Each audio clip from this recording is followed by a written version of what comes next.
Today you'll see a beautiful skirt that is really easy to sew. It's got lots of panels. You can do a lot of top stitching if you want. And the finish at the waist is so comfortable with the facing. There's a centered zipper in there. I made mine to match a jacket I already have so I can have a little set. I'm excited to share. Hi sewing friends, I'm Karina from liftingpinsandneedles.com. Welcome to this channel that is all about sewing, limitless sewing, and today I have a skirt to share, brand new from Itch to Stitch. I'd like to pronounce the word like I would say it because I'm a native Spanish speaker. So let's just say it how I would say it in my Chilean accent, Quebrada, right? I'm not going to pronounce it any other way, Quebrada. That's how I would say it. That's the name of the skirt. And it's really cool. Kenneth designed it with lots of panels in the front and the back, fitted at the waist, fitted at the hips, and then it flares out a little bit. The panels are many and they're quite narrow. So she made one with old jeans. So you know how you have legs that are sort of long and narrow, because she was upcycling some jeans. All these little panels fit in there and she got a really cool skirt. She left the hems raw. You have extra jeans lying around. This would work because all the panels are pretty narrow and you can get them from legs. I thought that project was really cool, but I do not have any jeans to recycle at the moment. The older jeans I had have already been passed on, so it wasn't an option that I was able to do. But I think in the future I will probably keep some jeans to do that because I think it's really cool. If you go to any thrift shop, you'll be able to find a ton of jeans because that's what's mostly in thrift shops anyway. So if you wanted to try a project like that, I think you'd have a lot of fun. On the front, you have 5 panels. On the back, you have 6 panels.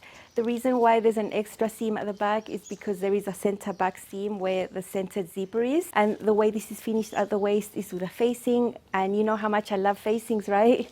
I was so happy to see that facing there because I always find that they're so easy to sew and they're just so comfortable the way it feels there. The length options can be sort of below the knee and then longer around the mid calf. Whenever Itch to Stitch releases a new pattern, it's 20% off through the first week. That goes through next week on Thursday the 7th of December. Have a look if you do want to get this pattern for yourself. I'd love it if you use my affiliate link. It's down below in the description box and in the pinned comment. Just click there, it'll take you right there. You don't pay any extra. The only thing that happens is that I get a small commission back, and that is one of the ways I make an income making helpful sewing videos on YouTube. You need a medium weight woven fabric, bottom weight, corduroy, denim, linen, canvas, velvet, any type of fabric like that is going to work for this skirt. My chosen fabric is a linen rayon blend, 55% linen, 45% rayon. And I had this little bit of fabric tucked away for about 2 years after I made the Boas jacket, also from Itch to Stitch. It's a gorgeous jacket with lots of panels here around neckline, a facing, sort of like a jean style jacket, but not traditional, and I love it. And I always knew I had that little bit left over for a skirt someday, and this is the time where I can have a set because I had just enough to cut all the panels, and I'm so happy about that. It's not that I'm going to wear them together all the time. If you're going to do a trip or something, you can just take that and a few pieces that match and you can get different looks, so I'm happy. You need an 8-inch zipper, regular zipper for your centered zipper insertion. Now, if you want to ask me why don't we use an invisible zipper here, Kenneth did have an explanation, and it's because most of these fabrics are heavier. It's harder to pull up and down an invisible zipper, harder to just get it to function properly with a heavier fabric. I totally agree. I actually despise and loathe invisible zippers with all of my heart. If I had to choose between a regular zipper and a centered insertion and an invisible zipper, I would never choose the invisible zipper. The only invisible zippers I've sewn in the last couple of years have been in pattern tests and maybe just for one version, and then I switch over to the regular zipper straight away because they just last longer and they're just easier to sew. Invisible zippers have broken on me in the past and I've had to take them out and replace, and I just don't like them. So the fact that there's no invisible zipper here makes me very happy. Remember, you just saw my centered zipper insertion technique video. I made it as a standalone so you can see it whenever you want. These types of zippers can go into a bunch of garments, so I filmed it and made it into a separate standalone for you to have as a resource. You need some twill tape to stabilize the waist. I never have twill tape that is appropriate for that. The only type I've found here is really thick, and I just think it's way too bulky, so I just use selvage from cotton fabric. It's just as nice, it's just lighter, and it stabilizes the area really well instead of twill tape. You also need some interfacing because the facings are interfaced, and I also like to interface where the zipper is going to go. The sizing goes from 00 to 40 up to 62-inch hip, and about the feet, you're going to have a snug waist. About 0 is at the waist. Remember, there's a facing in there. It's going to be comfortable. It does need to be snug there because you don't want your skirt to fall. And then at the hips, you're going to have about 2.5 to 3 inches of positive ease, so it's not super fitted at the hips. And the two lengths, the one at the knee finishes at 25 inches length. That is just way too long for me. I do not like my skirts at the mid or below the knee. I don't feel good in that length. Mine is 2 or 2.5 inches, I can't remember, but it is a little bit shorter, so it's above my knee right there. And then the other length would be 35 inches, depending on your height. It might reach your ankle or mid-calf. For me, it would be mid-calf. If I were to make a longer version, I would have to lengthen this quite a lot to have it reach my ankle. But in this case, I've only made a short version. And you can make it shorter, you can make a mini skirt if you want. For the sewing, I did film the main construction for you. You will not see the zipper being sewn on here in this video, see it separately. Let's see how to sew the quebrada skirt.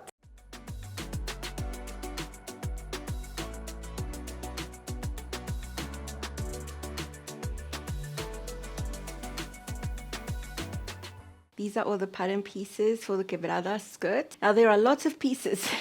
It doesn't make it hard though, because when you unite them, it's just going to be straight seams. All the ones that we see here on the left side of the screen are for the back, and the ones on the right side of the screen are for the front. The center front piece that we see here is on the fold, and then we have a front inset and the side front piece. Now it's not going to be hard. There's no way you can get confused as to how to join them because they all have different little reference points for you to match them up. All the reference marks on the front pieces are single, and then similarly over here we have points here to match up there, and these are double because these are for the back. The center back is 2 pieces because there's going to be a centered zipper insertion right there. I don't have a matching purple zipper. This is a color that's hard to find, but if sewn correctly, you know, it's not going to be too visible, so I'm okay with doing a black zipper. This is not an invisible zipper, it's a centered one. And then once all the pieces are sewn, the way this is finished on the waist, it's with facings that are going to go towards the inside. Super comfy because the center front is on the fold, the waist facing is on the fold as well. That's why you see just one piece already interfaced. The back, you have 2 pieces because we have a center back seam with a zipper there. You can choose to make it the length you want. There is a knee length and a longer length option, but if you want it shorter or longer, you can adjust to whatever you want. This is just calculated to be above the knee for my height. So basically, once we get all the back piece assembled, there are going to be 6 pieces on the back and 5 pieces on the front. This is all going to start by sewing the zipper, getting that out of the way. The first thing we need to do before starting anything is to stay stitch along the waistline. Skirt is made up of many little pieces. I'm going to do them at 3/8. The seam allowance later when we sew in the facing is going to be a 1/2 inch, so it'll be pretty close to it, and it's just a straight stitch with a regular stitch length. Waistlines are not rectangles on the top, they do have curves, and this can stretch out and then end up not fitting your facing later. So this is really important and not to be skipped. And it's just lots and lots of these little pieces. Okay, here are all the back pieces. After the centered zipper has been sewn in there, in total there are 6 pieces. 1, 2, 3, 4, 5, 6 for this particular skirt. You can see the zipper technique in the separate video that I've made already on the channel. But now it's just a matter of joining all of these seams up to complete the back piece, and it's super easy. I'll just show you up closer what I've marked on each of these pieces in the cutting stage just to make it easier. These are just marked with a little white chalk here. This is the side back. This is the hip area. This is the side seam, and I've written hip there so that I know. Down here you have a mark. This is the back inset, which means it's a center piece here between the center back and the side back. It goes in the middle right there, and you can see those 2 notches match right up there. Over here you're going to have 2 notches that match right there, and then over there it's the same scenario. So what I do is just put all the pieces here on the table so that I can see them, and then I'll just put a pin here, I'll put a pin there, I'll put another pin right there, have all of this united, and then I can head over to the sewing machine and actually pin them and sew them for real. But I have all the good visual here with all the pieces extended, and it'll help me not get confused. Here are all the back pieces pinned together that will form all the back area. I prefer to just do the back, do the front. It's just easier on my mind that way, and then I can unite at the side seams. The side seams here have already been serged, as you can see there. It's just something that I could get out of the way easily right now. And I will be top stitching all of these other seams, edge stitching, but I'm going to leave the side seams free and just pressed open. So the side seams are the only ones where I've serged separately. Here I'm going to sew and serge both layers together, then press to one side and edge stitch. So now I'm going to head over to the sewing machine, all at 1/2 inch seam allowance, regular stitch length, and then I'll go ahead and clean up the edges with the serger. These seams will all be serged together.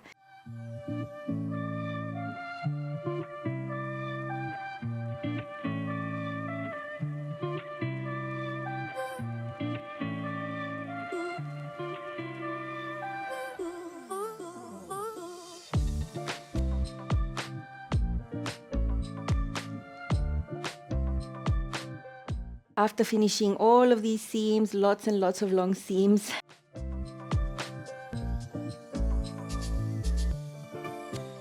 I'm going to edge stitch these seams, and I've pressed the seams all towards the side seam.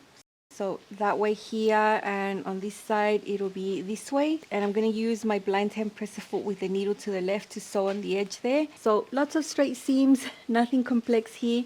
Once the top stitching is done and everything's pressed and neat, then I'm going to unite the front and the back together at the side seams. What I've also done is pin all the front pieces together. It's very similar. We have 4 seams as well. The difference here is that the center front is one piece and there's no zipper like there was in the back, but otherwise we have a center front, a front inset, and a side front. And I've also serged these seams right here, which are going to be the side seams, so that they're ready for later. There's a back all completed, all top stitched right there on the edge, pressed neatly, and I've already completed the front piece separately. So all I'm going to do now is put them together and sew the side seams, press them open, and then I'll be able to finish the waistline there on the top with the facing. What I've done here is join the waistband pieces together. So these are the side seams. This is the front, which is the bigger piece, and then the smaller ones are for the back. For the back waistband, this straight edge here is going to be where the zipper is, and that's on the straight of grain. It then curves off into a different grain line over here, so just make sure you don't get confused with that. You're going to find a series of marks that are going to match all the seams that the skirt has all along the waist, as you can see. So the 2 little seams are done. I have serged the edges right there and made sure I can see all the marks. The circumference of the waist is pretty much going to be the circumference of your waist, and that's how the top of the facing here has been drafted, the total length. So over time, because it's a curved area, it could stretch out and you end up with a looser waist that sort of makes your skirt want to fall down a little bit. So that's why we're going to stabilize it with twill tape here on the top. I don't have any twill tape. I don't find the correct type that is not going to be that heavy to be in here inside of the seam. So I always just use selvage, cotton selvage. It's on the straight of grain. It's nice and straight, and it's going to help me stabilize. This is what I always do. I just wrap this around my waist, nice and snug, a tiny bit more snug than my actual waist, just a little bit more snug, not that much. This is the center, then I'm going to match to the center of the facing here, and I'm going to pin it a little away from the edge so that when we sew the seam at 1/2 inch right there, I'm going to be catching this. And then here is 1/4 of the waistline with this pin. I didn't make any marks because I don't want to get in the way of these other marks that are going to match the seams. Here is 1/4 point of my tape right here that I'm going to match to this edge. And then this is going to be a little shorter and reach 3/4 inch from the inside. So you want this area to be free of the twill tape. So that's why I've made that little yellow mark, because this is where this is going to reach. Go like this, you're going to see that the tape is slightly shorter, but when we sew it in, we can ease it in. And that will make the top of the waistline super stable, and it will stay like that over time without stretching and deforming. So I'm just going to finish pinning this on. I'm going to sew it together within the seam allowance, and then I can treat this as one piece and sew this whole unit onto the waistline of the skirt.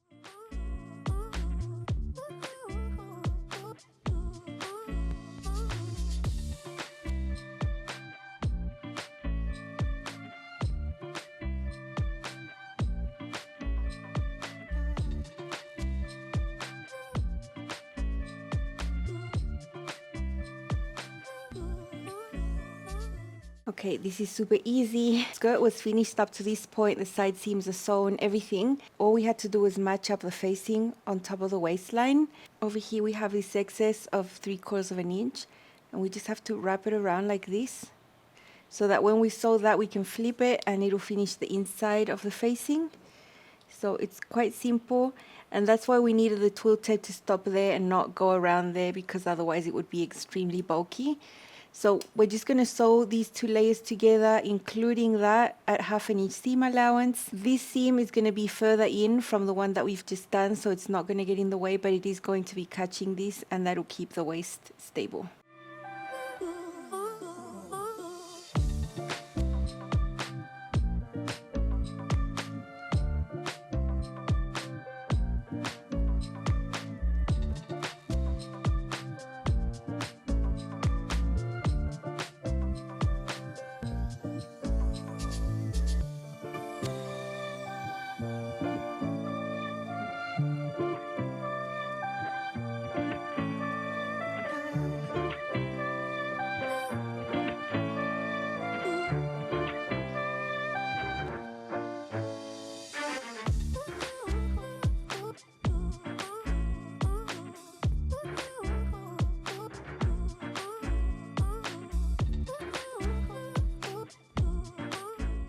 I'm going to trim away some bulk, but I'm not going to trim away the tape that I've sewn in there because I don't want to lose it. So I'm just going to trim what's sort of above this right here, all the way along. And then I'm going to snip because it's a little bit curved. Just a few snips here and there, not too many. As every single facing, I'm going to extend this up, make sure the seam allowance is underneath the facing and under stitch right there.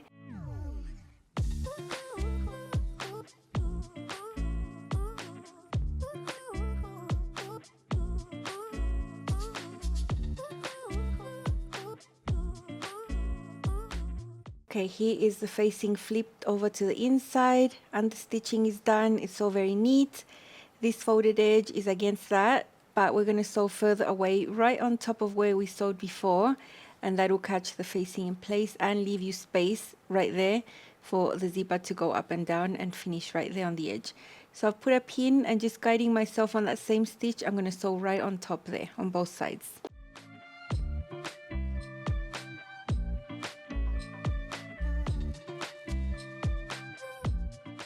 Here is my purple skirt. I think it's really cute. Look, this linen needs a bit more washing. It's still quite stiff, which made it easier to work with. But I know after 2 or 3 more washes, it's going to look a little softer when I put it on as well. The center front piece here is cut on the fold, so there's no seam there. And then we have a middle piece and a side piece on both sides. All of them have been edge stitched right there. Now in the instructions it mentioned top stitching everything, even the side seams, but I decided to leave my side seams without the top stitching and just press the seams open. That's just my preference there, so you can see that seam is open there and serged separately. At the back we have the center back seam with the zipper in there, and then the middle and the sides. So 6 at the back, 5 at the front.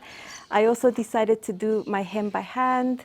Just something I prefer to do in most cases. I'm sure for denim I'd use a machine, but in this case I wanted it to look really clean at the bottom. Let me show you how it looks like on the inside with the facing.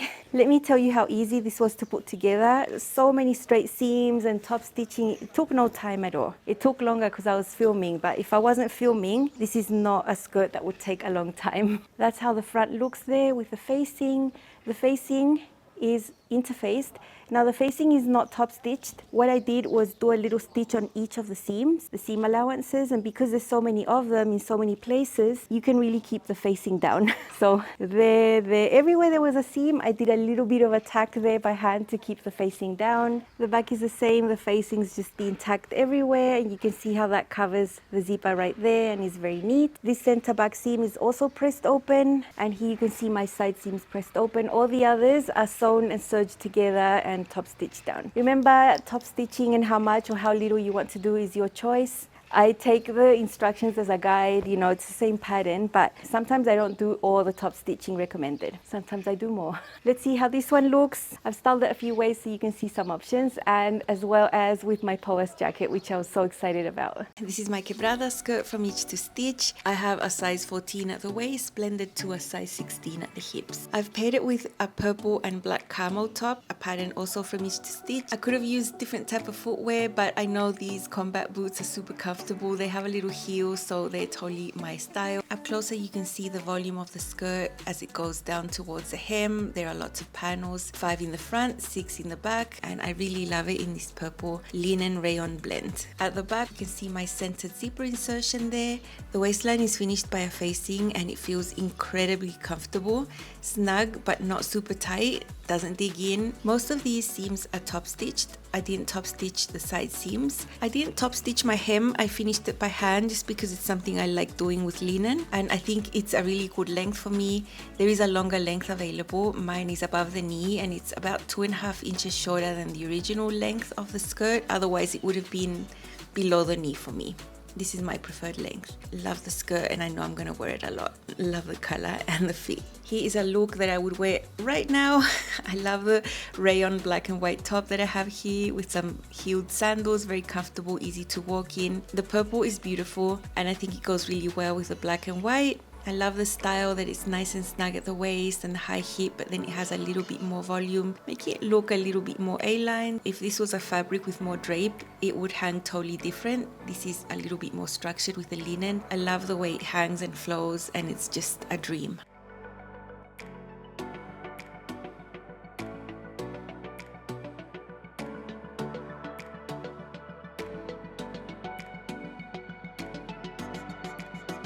Here is another casual look with my Quebrada skirt.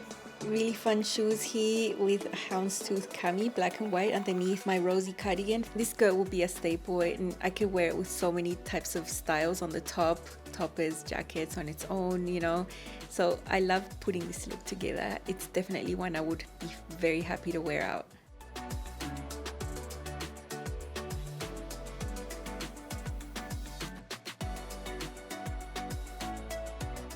And I had mentioned that I made the skirt with the leftover from making this Boas jacket. This is a pattern also from each stitch that I made at the end of 2021 and I love it so much. I think both styles pair super well. The jacket is a little shorter, it's not too cropped but it's not long either, and I think it goes really well with this skirt that has a little bit more volume at the hem. Love it, just love having a matching set. Just makes getting dressed so easy. There are so many ways I can use this set. Here I just decided to dress it up a little bit because that's totally my jam. Styling is really simple here, just with a black cami, and I've dressed it up with nice heels and a nice bag.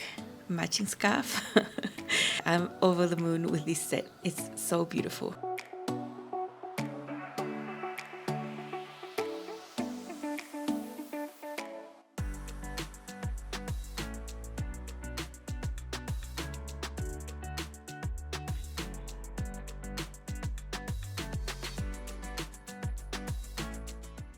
Another fabric I would consider for this one is a rayon twill or a tencel twill. I think that would look amazing. I wouldn't top stitch the seams if I used that type of fabric. I think the extra volume of the panels at the bottom would look really soft and drapey. So it just depends. You can get an entirely different look with a different choice of fabric. This time I only had time to make one, but I know I'm going to come back to this pattern because I'm a huge skirt wearer and make it out of a drapier medium weight woven. I think they'd be amazing as well. Love it. I'm so excited to have my purple set now with the jacket. I know I can wear it on its own. It's one of my favorite colors. I'm so happy I saved that fabric. I knew someday it was going to come in handy. And now I have my perfect purple skirt. Love it so much. Don't forget to check out the Quebrada skirt on sale through next week, Thursday the 7th of December. Find all my links below. That's all from me. Have an amazing weekend and I'll see you again very soon with more sewing. Bye.